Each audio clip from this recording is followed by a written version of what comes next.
Why do powerful men, kings, emperors, and rulers often choose the quiet, composed woman over the wild, seductive one? In a world where beauty blinds and lust misleads, many men fall prey to emotional weakness, costing them their kingdom, their legacy, even their minds. Today, we unlock the Machiavellian method, the dark art that powerful men use to ruthlessly choose high-value women. If you're tired of making the wrong choices, keep watching. In the Machiavellian world of power, survival, and legacy, one must understand that perception is power. This is not a philosophical idea. It is a political truth. Niccolò Machiavelli, the master of realpolitik, recognized that most people do not see reality as it is, they see it as it appears to be.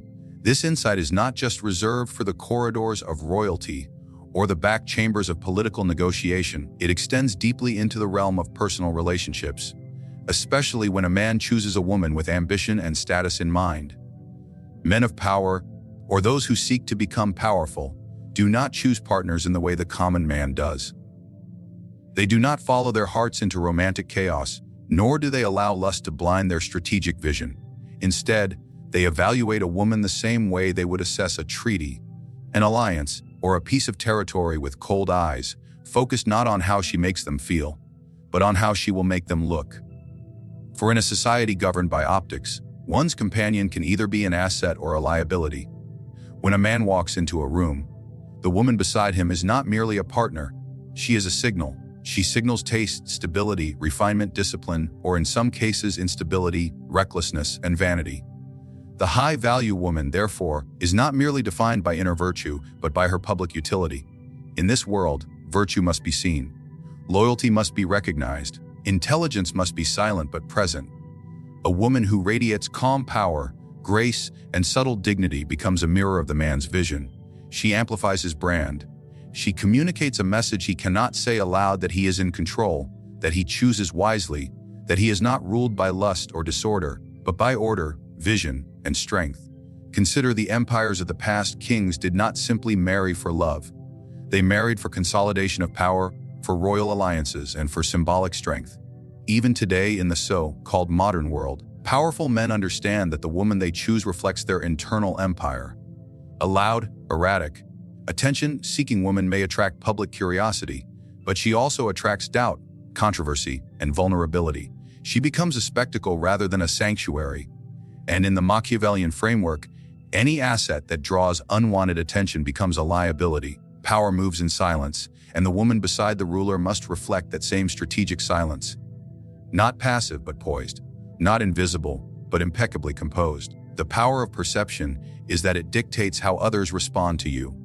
When a man is seen with a woman who exudes calm confidence, feminine restraint, and quiet loyalty, observers assume the man himself has disciplined taste and control. They associate her demeanor with his judgment. If she is wild, unstable, or vulgar in her speech and conduct, the assumption is that he, too, lacks discernment or has been conquered by weakness. Whether this is true or not is irrelevant. In Machiavelli's world, truth matters little. What matters is what appears to be true. In this regard, the high-value woman understands her role as a reflection of greater strategy. She is not caught in trivial drama, nor does she feed the ego by performing virtue publicly. She embodies it subtly, letting others interpret it through their own lens. She becomes a silent ambassador of the man's inner world.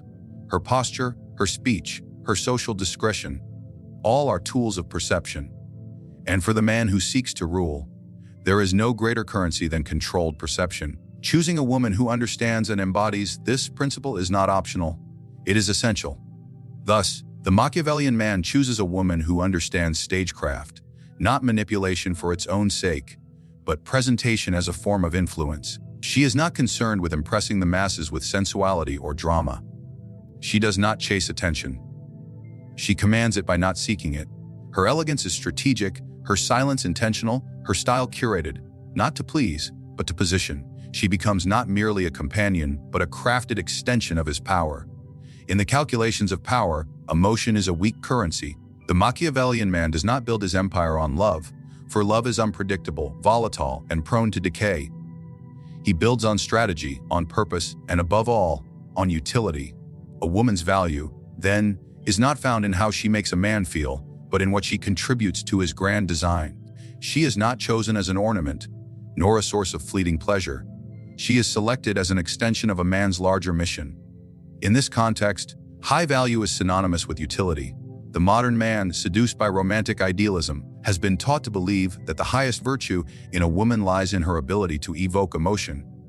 He seeks laughter, affection, and chemistry, but the man who walks the path of power sees beyond these passing whims. He understands that chemistry fades, laughter becomes less frequent, and affection, if not grounded in mutual ambition, becomes a leash. What does not fade, however, is a woman's capacity to amplify a man's legacy. That is her true worth. Not in the dance of courtship, but in the war of permanence. When Machiavelli wrote of alliances, he emphasized strength, loyalty, and utility, not sentiment. This logic applies seamlessly to the choice of a woman. Does she multiply your power, or does she drain your energy? Does she organize chaos or invite it? Does she help you protect your time, your mind, your resources? Or does she spend them faster than you can earn them? These are not romantic questions, but they are necessary. For the man who wishes to leave a mark upon the world, every companion is either an asset or an anchor. There is no neutral party. Utility expresses itself in many forms. It may be intellectual. Can she challenge you when needed, advise without ego, and offer insight that elevates your decision-making? It may be emotional. Can she keep her peace under pressure, or does she fuel fires with impulsive reactions? It may be social. Does her presence improve your access to high-value networks, or does she diminish your standing with scandal and spectacle? It may be spiritual. Does she align with your deeper mission, offering steadiness and clarity when the external world becomes chaotic? The high-value woman answers these questions not with words, but with actions embedded into her nature. A Machiavellian man must examine a woman's behavior in real time. How she behaves when you are weak says more than how she flatters you when you are strong. How she responds to routine speaks more loudly than how she dresses for special occasions. If she understands your need for silence, structure, and ambition, she is a woman of value. If she disrupts your rhythm, demands attention, and competes with your vision, then she becomes a liability, regardless of her beauty or charm. Charm is not useful. Emotional connection is not a contribution. A woman may be intoxicating and yet still utterly useless to your ascent. The common man searches for a muse. The prince, the strategist, the architect of empires, he searches for a pillar, someone who holds, stabilizes, and fortifies, not someone who entertains. Entertainment is for leisure, for concubines, for temporary amusement. The woman who stands beside you must possess the strength to endure discomfort, boredom, monotony, and routine, all with grace and discipline. She does not ask for constant validation. She knows that her worth is embedded in what she builds with you, not in how often she is praised. Utility also includes resistance to weakness. Many women will desire a powerful man, but secretly resent the discipline that makes him powerful. They will admire your ambition and simultaneously seek to soften it, to make you normal, to fit you into a mold more convenient for their needs. The high-value woman does not seek to reduce your edge. She sharpens it. She adapts to your structure because she recognizes the value of it. She does not demand that you slow down so she can catch up. She increases her pace. She reads your ambition as a signal, not a threat. A man of power cannot afford to be enslaved by emotional illusions. He must think in terms of strategy. He must weigh a woman the way one weighs gold, by purity, by strength, by capacity to hold value over time. Not all relationships offer returns. Some only cost. Utility must be measured over seasons, not moments. A high-value woman will prove herself not in the highs, but in the mundane stretches of life, the early mornings, the setbacks, the long silences. That is when her true worth is revealed. To apply Machiavellian wisdom in the realm of love is to remove the veil of romance and replace it with reality.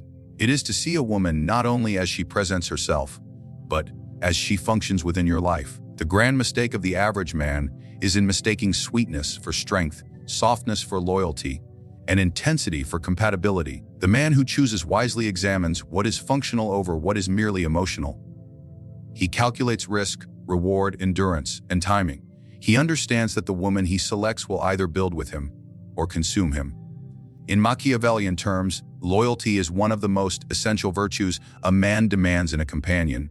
Yet the kind of loyalty that holds weight in the realm of power is not the romantic ideal of endless devotion. Rather, it is loyalty without fragility, unshakable allegiance that remains firm under pressure, temptation, and time. The powerful man does not seek loyalty born from emotional attachment alone, because such loyalty is prone to collapse in moments of pain, uncertainty, or when another more emotionally compelling figure enters the scene.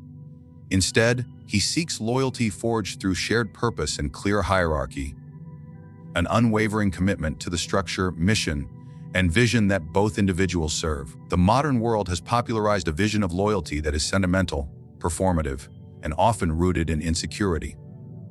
A woman may say she is loyal, but when discomfort enters the relationship, when the man is no longer emotionally available, financially abundant, or physically present, her behavior tells the real story. She may begin to test boundaries, speak ill of him behind his back, or quietly entertain the advances of other men. This kind of loyalty is brittle, dependent on circumstances rather than principle. It is not what the Machiavellian man desires. He wants a woman who understands that her position beside him is not a privilege based on temporary convenience, a role in a long-term order of power and progression. To possess loyalty without fragility, a woman must have internal fortitude. She must not crumble under social pressure, gossip, or public perception. She must be immune to the seductive voice of rebellion whispered into her ear by discontented peers or envious outsiders. The powerful man is often a polarizing figure. He will be misunderstood, criticized, envied, and attacked. His woman must not only endure these attacks, she must expect them. Her loyalty must be quiet but absolute. She is not swayed by whispers, nor does she seek validation from those who do not understand the empire they are building together. Such loyalty is built on respect, not just affection. The high-value woman recognizes the strength of her man, not just in his charm or success, but in his ability to lead under duress, to make hard decisions, to prioritize long-term outcomes over short-term feelings. She does not try to alter his essence or water down his masculinity. She aligns with it. She adapts to his strategy, not because she is weak, but because she understands that loyalty to a higher order demands humility, discipline, and sacrifice. She knows that in submitting to a grander mission, she gains far more than she loses. Loyalty without fragility also means restraint. The loyal woman does not broadcast private matters, expose her man's flaws to others, or seek emotional comfort outside the structure they have built. She is not reactive. She is not a slave to her emotions. Her composure is a testament to her loyalty. When she is hurt, she communicates without destruction. When she is uncertain, she seeks clarity, not chaos. This emotional discipline is what separates the high-value woman from the average one. The Machiavellian man does not merely look for a woman who stays. He looks for one who stays without corroding the foundation. Even in times of disagreement, the loyal woman does not attempt to undermine. She does not manipulate with silence, punish with distance, or retaliate with disloyalty. She understands that the relationship is not a battlefield of emotions, but a pact. Her role is not to constantly test the strength of her man, but to reinforce it. She is a fortress, not a fault line. Her presence is stabilizing, not destabilizing. And this is precisely why she is invaluable to a man who must contend with external chaos on a daily basis. He must not worry about betrayal from within. To test a woman's loyalty, the Machiavellian man watches not when things are perfect, but when things fall apart. He observes how she reacts to his absences, his failures, and his moments of stern resolve. Does she flinch? Does she falter? Or does she stand? The woman of fragile loyalty folds in such moments. She questions his leadership, resents his sacrifices, and quietly considers alternatives. But the woman of unbreakable loyalty strengthens her resolve. She does not need to be reminded of her role. She lives it as principle, not performance. Her loyalty is built into her being. It is her contribution to the shared legacy they are shaping. In a world governed by hierarchy, dominance, and political cunning, the word femininity is often misunderstood. Either diluted into sentimental softness or weaponized through manipulative charm, the Machiavellian view does not treat femininity as weakness, nor as superficial decoration. Instead, it is understood as strategic power, a cultivated and controlled energy that, when aligned with a man's ambition, becomes an unparalleled force multiplier. value woman does not use her femininity for indulgence. She wields it with precision.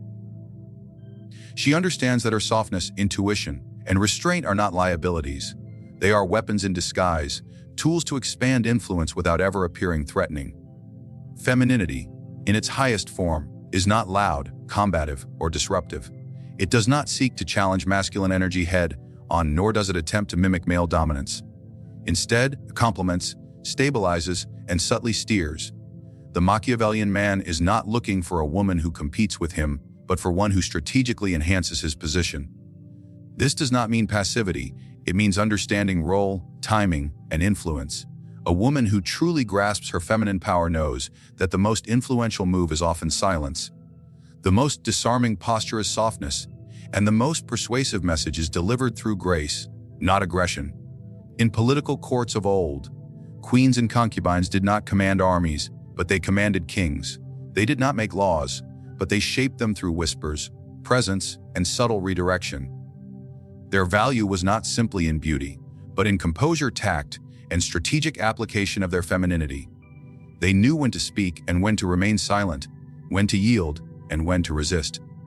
The high-value woman today must carry this same instinct.